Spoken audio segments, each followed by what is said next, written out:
ওনার হলো যে আগুনে পড়ি আর যেখানে পড়ি আমার ঈমান রক্ষা করতে হবে। কথা কয়। আর আলহামদুলিল্লাহ আমাদের ঈমান নষ্ট হওয়ার জন্য এক কাপ চা আর 2-3টা টুস বিস্কুট কত খায় না ঠিক আইতে আসেনি সময় ফিডামো বুড়া ও বুড়া ফিডামো জীবনে বহুত ভোট নষ্ট করছো মেয়া, আল্লাহর হস্তে সামনের ভোটটা নষ্ট করো না। কারণ যাদেরকে তুমি দেওয়ার নিয়ত করছো এদের সবাই তুমি পরীক্ষা করছো, শুধু পরীক্ষা বাকি রয়েছে ইসলামের। কথা কয় না কেন? ইসলামের পক্ষের শক্তিকে পরীক্ষা করা বাকি রয়েছে। অন টেস্ট করলে সমস্যাটা কি? একবার পরীক্ষা করি নাকি? হ্যাঁ, আল্লাহ তৌফিক দান, আল্লাহ তৌফিক দান। আমিন। দেখুননি ইনশাআল্লাহ। তাহলে পৃথিবীতে দুইটা জিনিস ওজনই, একটা হলো পাহাড় আর একটা হলো ঈমানদার মুমিন। আচ্ছা, ঈমানদার মুমিন না হইয়াও যদি শুধু মানুষ হয় সে ওজনদার। এইখানে যদি এখন একটা আওয়াজ হয়,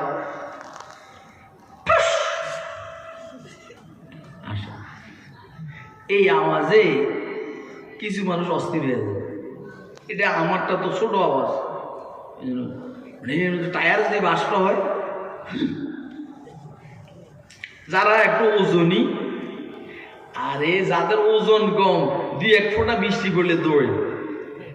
আমাদের নোয়াখালীতে বলে ছাগলে বৃষ্টি, মানুষ দৌড়ে। আচ্ছা আপনি বলেন তো, প্রেসিডেন্ট হোক প্রধানমন্ত্রী হোক এরকম বৃষ্টির মধ্যে দৌড়াইব? আমি নিজে দৌড়াই না, কারণ এটা আমার কাছে শরম লাগে। কথা কয়। আর মহিলারা তো দৌড়ে না, আরো শরমের কারণ। ইসরাফিল আলাইহিস সালাম যখন সিংহে ফুঁক দিবেন, কর্ণক গুহুরে আঘাত করবে আওয়াজ।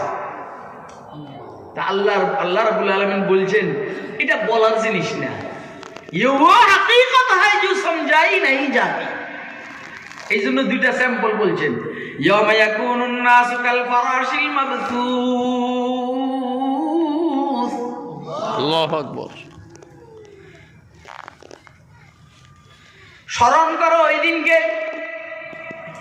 যে দিন মানুষগুলো হয়ে যাবে কাল ফারাশিল মাবসুস, বিক্ষিপ্ত পতঙ্গের মতো।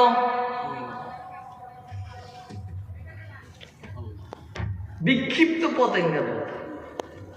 যখন ইসরাফিল আলাইহিস সালাম সিংহে ফুঁক দিবেন, কি ভাই পৃথিবীতে রাজা বাদশারা থাকবে না? কথা কয় না? পৃথিবীতে রাজা বাদশারা থাকবে, বড় লোকেরা থাকবে, বড় বড় নেতা থাকবে। কেউ কি মনে করবে যে আজকে কিয়ামত হবে? এই অবস্থায় যখন ইসরাফিল আলাইহিস সালাম সিংহে ফুঁক দিবেন, মানুষগুলো বিক্ষিপ্ত পতঙ্গের মতো ছুটাছুটি করবে। সিরিয়াল নেই। এই মানুষের মধ্যে মন্ত্রীও আছে, এমপিও আছে, প্রধানমন্ত্রীও আছে, সেনা প্রধানও আছে, বিমান বাহিনীর প্রধান, নৌবাহিনীর প্রধানও আছে, প্রধানমন্ত্রীও আছে, প্রধান উপদেষ্টাও আছে, মহামান্য রাষ্ট্রপতিও আছে। ঠিক কথা কয় না? ঠিক। কিন্তু একটা কথা খেয়াল রাখবে, নিয়ানে মৌলবি নাই। কি লেগে নাই? কারণ মৌলবীর উপরে কিয়ামত হবে না। কথা কয় না? যত টাউটার বাটফারের উপরে কিয়ামত হবে। মৌলবীদেরকে আল্লাহ মেহেরবানি করে আগে নিয়ে যাবেন গা, যে বাবা এই যে আপনাদের এলাকাতে হাল চাষ হয়নি, হয় না? এরপরে মই দিয়া ওই যে কি একটা সমান করে না, চাক্কা ভাঙে, পিছনে একজনে মুগুর একটা নিয়ে ঘুরে। তোর কিন পারি না আমি যেটা কই এটা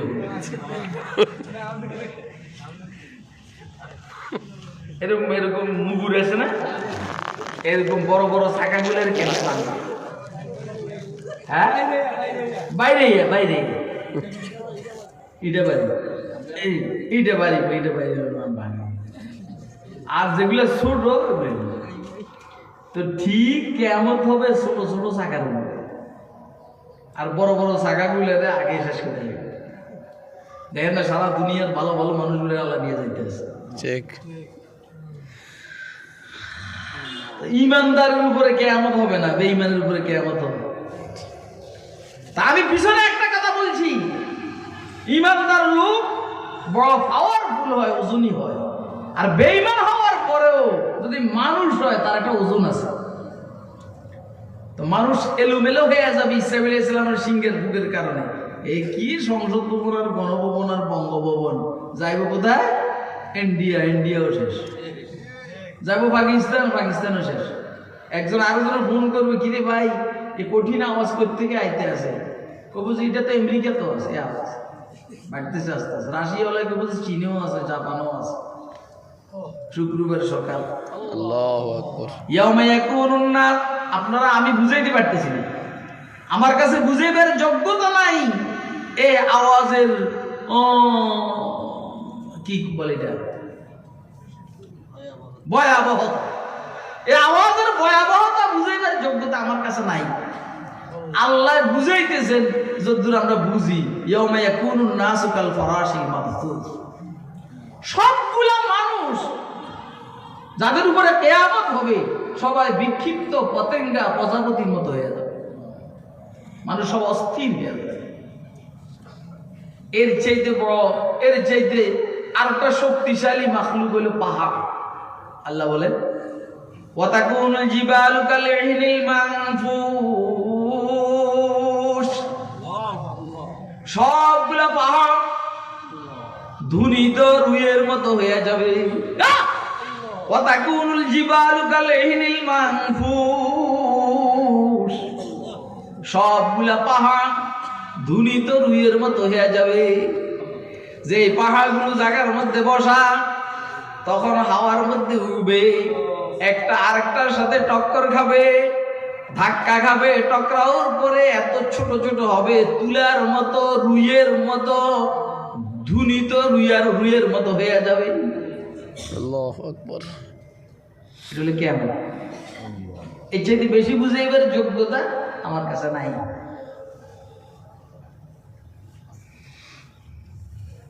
মানুষ কোন প্রেসিডেন্ট ওই একটা বাপ ধরে হাঁটবে, হাঁটার কোনো সুযোগ নেই। ইয়াউমা ইয়াকুনুন নাসু কাল ফারাশিল মাবথুস। সুন্দরীরা কাপড়টার একটা সিস্টেম করে হাঁটবে, এই সুযোগ নেই, কেবল আশা উড়াইয়া দৌড়। কথা কয় না কেন? আশা উড়াইয়া দৌড়। আবার বিমানের জন্য অপেক্ষা করবো, কথা কয় না? না, আশা উড়াইয়া দৌড়। এটা হইলো কিয়ামত। স্যাম্পল বুঝে দিছেন আল্লাহ রাব্বুল আলামিন। সবচাইতে ওজনী মাখলুক দুইটা, একটা হলো মানুষ আর একটা হলো পাহাড়। মানুষ কাইফিয়তার ওজন বেশি আর পাহাড়ের কাম্যতার ওজন বেশি। বডির দিক থেকে পাহাড় মজবুত, রুহানিয়তের দিক থেকে মানুষ মজবুত। ঠিক, এই দুটোটা শেষ। কিয়ামত হওয়ার পরে কি হবে? আল্লাহ বলেন কিয়ামত হওয়ার পরে এক গ্রুপ জান্নাতে যাবে আর গ্রুপ জাহান্নামে যাবে। জান্নাতে কারা যাবে? যাদের আমল নামা, নেক আমলের পাল্লা ভারী হবে, তারা জান্নাতে যাবে। সুবহানাল্লাহ। এমন ফিডার কাম করে বেটা। কিয়ামত হয়ে গেল তো। আরে এতক্ষণ কি আলোচনা হয়েছে? কিয়ামত হয়েছে, এখন কি কাম? এক গ্রুপ জান্নাতি আর এক গ্রুপ জাহান্নামী। এখন জান্নাতে যাবে কারা? যাদের নেক আমলের পাল্লা ভারী হবে তারা জান্নাতে যাবে। ফাম্মা মান তাকুলাত মাওয়াজিনুহু ফাহুয়া ফি ঈশাতিন রাদিয়াহ আই ফি জান্নাতিন আলিয়া। যাদের আমলনামার পাল্লা, নেক আমলনামার পাল্লা ভারী হবে, ইনশাআল্লাহ তারা সন্তুষ্টজনক জীবন যাপন করবে, মানে জান্নাতের ভিতরে ঢুকবে। সুবহানাল্লাহ। ওয়া আম্মা মান খাফফাত মাওয়াজিনুহু ফাউম্মুহু হাবিয়া। যার নেক আমলের পাল্লা হালকা হবে, মানে বদ আমলের পাল্লা ভারী হবে, ফাউম্মুহু হাবিয়া, তার বাসস্থান হলো হাবিয়া। আমাদরা কামাইয়া। হাবিয়া কি জানো? আল্লাহ বলেন হাবিয়া কি জানো? আচ্ছা আল্লাহ আপনি বলেন। আল্লাহ নারুন হামিয়া, অসম্ভব ধরনের গরম, বালাগা নিহায়াতাল হারার, বালাগা নিহায়াতাল হারার, যেটার উপরে আর গরমের কল্পনা করা যায় না, এটা হলো হাবিয়া। আপনি আমার কথা বুঝেন নাই? ও ভাই, আল্লাহ মাখলুক তো, যে কোনো মাখলুকের সীমা আছে, গরমের একটা সীমা আছে, ঠান্ডার একটা সীমা আছে। তো নারুল হামিয়া মানে গরমের লাইনে এর চাইতে উপরের গরম কল্পনা করা যায় না, এটা হলো নারুল হামিয়া।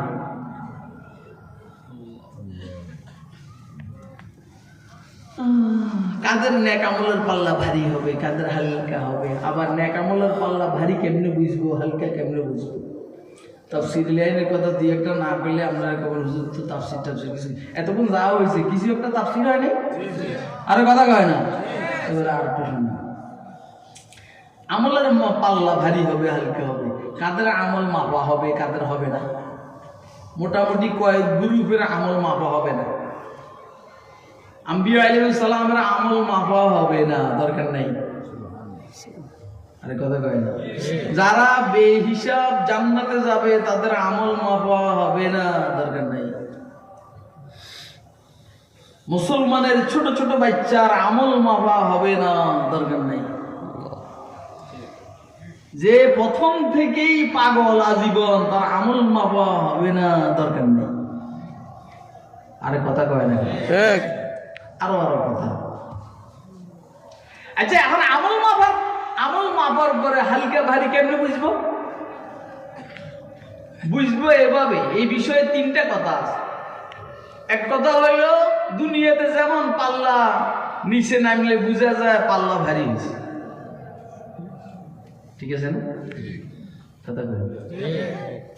এই একটা এভাবে ধরলাম, এখানে শিল রাখলাম আর এখানে মাল দিলাম, এটা যদি ঝুঁকে যায় পাল্লা ভারী হয়েছে।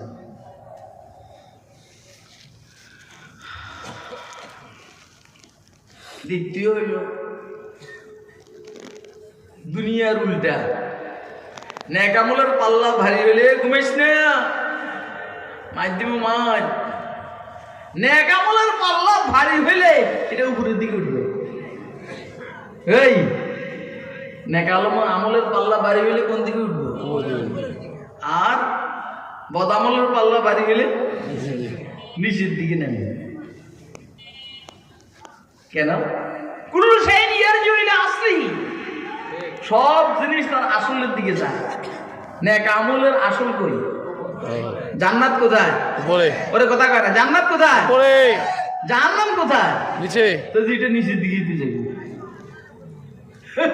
ওই দিকে নিজের আসল জায়গায় যায়। ফের মামার বাড়ি হলে ইন্ডিয়া, তো গেছে ইন্ডিয়া, ঠিক কথা কয় না কেন? ঠিক। ওর মামার বাড়ি ইন্ডিয়া, তো গেছে ইন্ডিয়া। আরো এই জন্য আশ্চর্য হওয়ার কিছু নেই।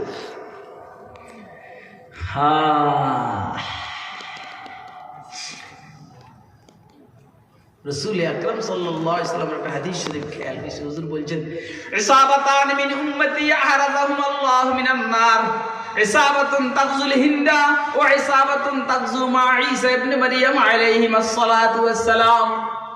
আল্লাহু আকবার। আমার উম্মতের দুই গ্রুপকে আল্লাহ জাহান্নামের থেকে হেফাজত করবেন।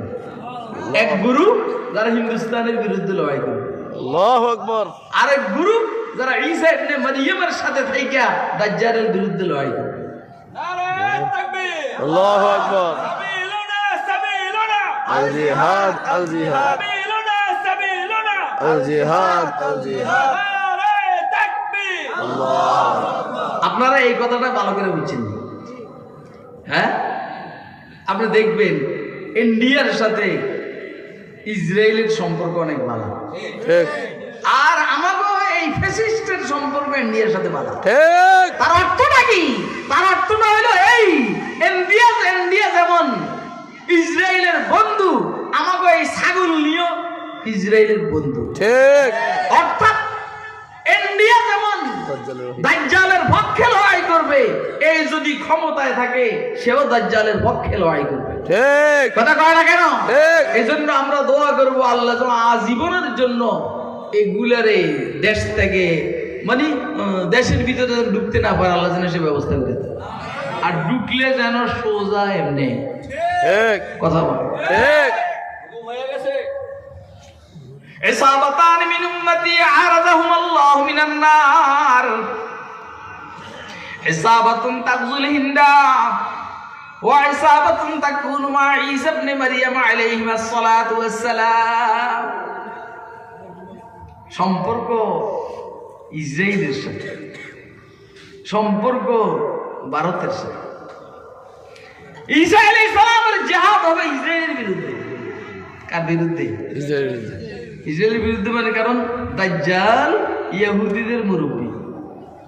কথা কয় না? দাজ্জাল কার মুরব্বী? তাহলে ইহুদিদের মুরব্বী হলে ঈসা আলাইহিস সালাম দাজ্জালের হত্যা করবেন। এর অর্থ কি দাঁড়াইলো? ঈসা আলাইহিস সালামের জিহাদ হবে দাজ্জালের বিরুদ্ধে, ইসরায়েলের বিরুদ্ধে। ঠিক। আর এখন থেকে আপনারা অনুভব করতে আছেন ভারতের সম্পর্ক ইসরায়েলের সাথে। ঠিক। তাহলে কোন নেতা, এদেশের কোন নেতা যদি ভারতের সাথে কি বলা হয় যেন পররাষ্ট্র নীতি সুন্দর রাখে, তার অর্থ হলো সে ইসরায়েলের না। ঠিক। কোন দিক থেকে কোন দিকে যাইতেছে আমার কিন্তু অতটা খেয়াল নেই।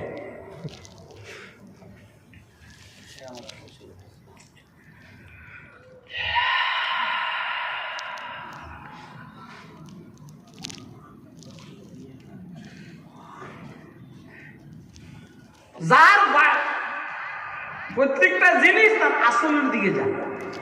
যার আসল ইন্ডিয়া সে ইন্ডিয়ার দিকে যাবে, যার আসল মদিনা সে মদিনার দিকে যাবে। কথা কয়? এই জন্য মুসলমান মুসলিম কান্ট্রির সাথে তার পররাষ্ট্রনীতি মজবুত হবে, এটাই স্বাভাবিক। কিন্তু এইখানে এরকম না, ও বাইসাই নিছে ইন্ডিয়া, জানা যে তার মক্কা মদিনা জায়গা দিবে না। পাকিস্তানের তো প্রশ্নই আসে। বেগম জিয়ার কথা বললাম না, বেগম জিয়ার কথা বললাম না।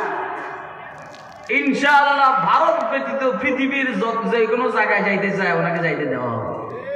কথা কয় না? আমি বিএনপি করি এই জন্য না, এই স্বাধীনতার পর থেকে এই পর্যন্ত জননন্দিত নেত্রী হিসাবে বেগম খালেদা জিয়ার নাম 1 নম্বরে আসে। তার চিকিৎসার জন্য গাড়ির দরকার, এয়ার অ্যাম্বুলেন্স কাতার পাঠায়। ওইখানে সমস্যা, জার্মানির থেকে আনবে। আল্লাহ ওনার হায়াতের মধ্যে সুস্থতার সহিত বরকত দান করে। আমিন। বিশ্বাস করেন আমার চাইলে না আওয়ামী লীগও দেয় না, বিএনপিও দেয় না। কিন্তু আমি বেগম জিয়াকে দেশ নেত্রী, দেশের জন্য দরদি একটা নেত্রী মনে করি। কথা কয় না? আপনারা কি মনে করেন না করেন আমার জানা নেই, এতে আমার কিছু আসেও না যায় না।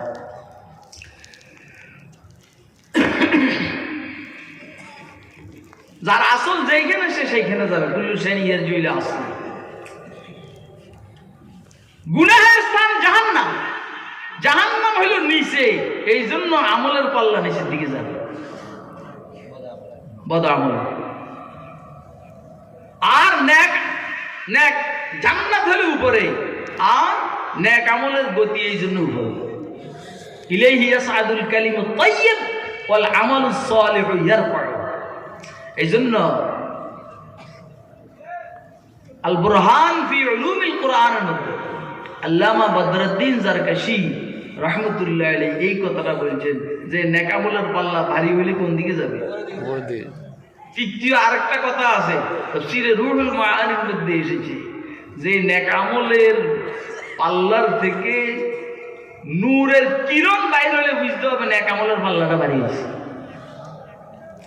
فأما من ثقلت موازينه فهو في عيشة راضية وأما من خفت موازينه فأمه هاوية وما أدراك ما هي نار حامية।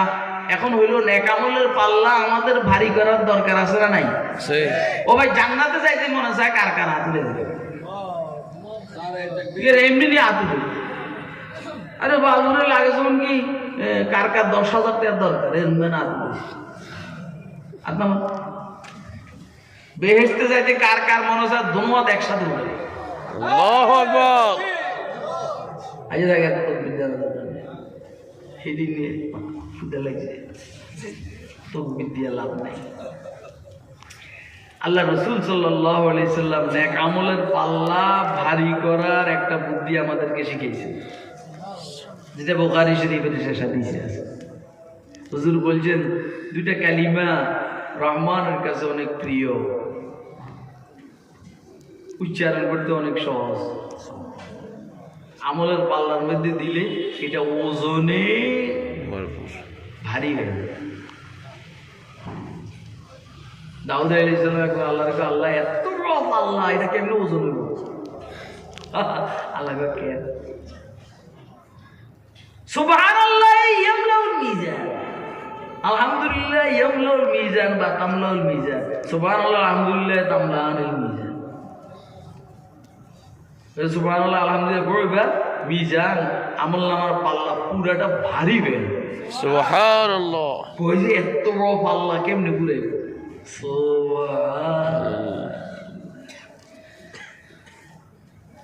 কেউ যদি সুবহানাল্লাহ বিহামদি সুবহানাল্লাহিল আযীম পড়ে, তার আমলনামা মাপার পাল্লা ভারী হয়ে যাবে। সুবহানাল্লাহ। আমরা পড়বো তো ইনশাআল্লাহ, পড়বো তো ডেইলি 100 বার। কতবার? সুবহানাল্লাহ বিহামদিহি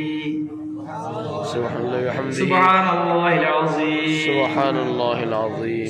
আপনি এখান থেকে বাড়িতে যাইতে 5 মিনিট লাগবে, 7 মিনিট লাগবে, সুবহানাল্লাহ বিহামদি 100 বার পড়তে হবে। কেবল টেলিভিশনের সামনে বসে বসে সময় নষ্ট করে।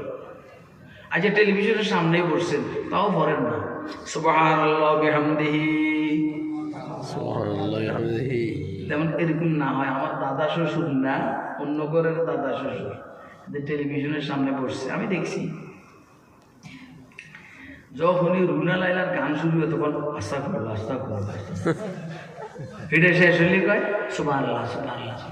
এগুলি বদমাস তোর এর বই বললে কইছে কেটে, তুই এর বই তোর এর বই বললে কইছে কেটে। রুনা লাইলা আসলে কবি আস্তা করলো আইটা চলে গেলে কবি সুবহানাল্লাহ। তোরা এখানে বই বললে কইছে কেটে, তো ওইখানে বইসা না বইসা। আরে আমরা সুবহানাল্লাহ বিহামদিহি সুবহানাল্লাহিল আযীম পড়বো কি বইসা না বইসা? টেলিভিশনের সামনে বইসা না বসে? আল্লাহ আমাদেরকে তৌফিক দেন। ডেইলি 100 বার ইস্তেগফার করুন। হুজুর বলছেন ইন্নাহু লা ইউগানু আলা কলবি ফাস্তাগফিরুল্লাহ ফিল ইয়াওমি ওয়াল লাইলি 70 মাররা ওয়া ফি রিওয়ায়াতিন 100 মাররা। হুজুর যার কোনো গুনাহ ছিল না, উনি 70 বার কতবার ইস্তেগফার করেন। আল্লাহ আমাদেরকে বেশি বেশি ইস্তেগফার করার তৌফিক দান। আমিন। আমল মাপার পাল্লাকে ওজনদার বানাইবার জন্য সুবহানাল্লাহ বিহামদিহি সুবহানাল্লাহিল আযীমের এই আমল তাসবিহ বেশি বেশি পড়ার তৌফিক দান। আমিন। তারপরেই সুবিধা, কেমন পাল্লা ভারী হয়ে যাবে, জান্নাতে চলে যাবে। একদম সহজ ওয়াজ না কঠিন ওয়াজ? বাকি কত হইল? ডুলা ঠিক দেখতে হইব, ছিদ্র হইলে মাছ ফেরে যাবো। ঘুষ খাওয়ান যাবো না, সুদ খাওয়ান যাবো না, মদ খাওয়ান যাবো না, জুয়া খেলানো যাবো না, দাড়ি শাসন যাবো না, দাঁড়াইয়া মতন যাবো না, মেয়ে বিবিকে বেপর্দায় চালানো যাবে না।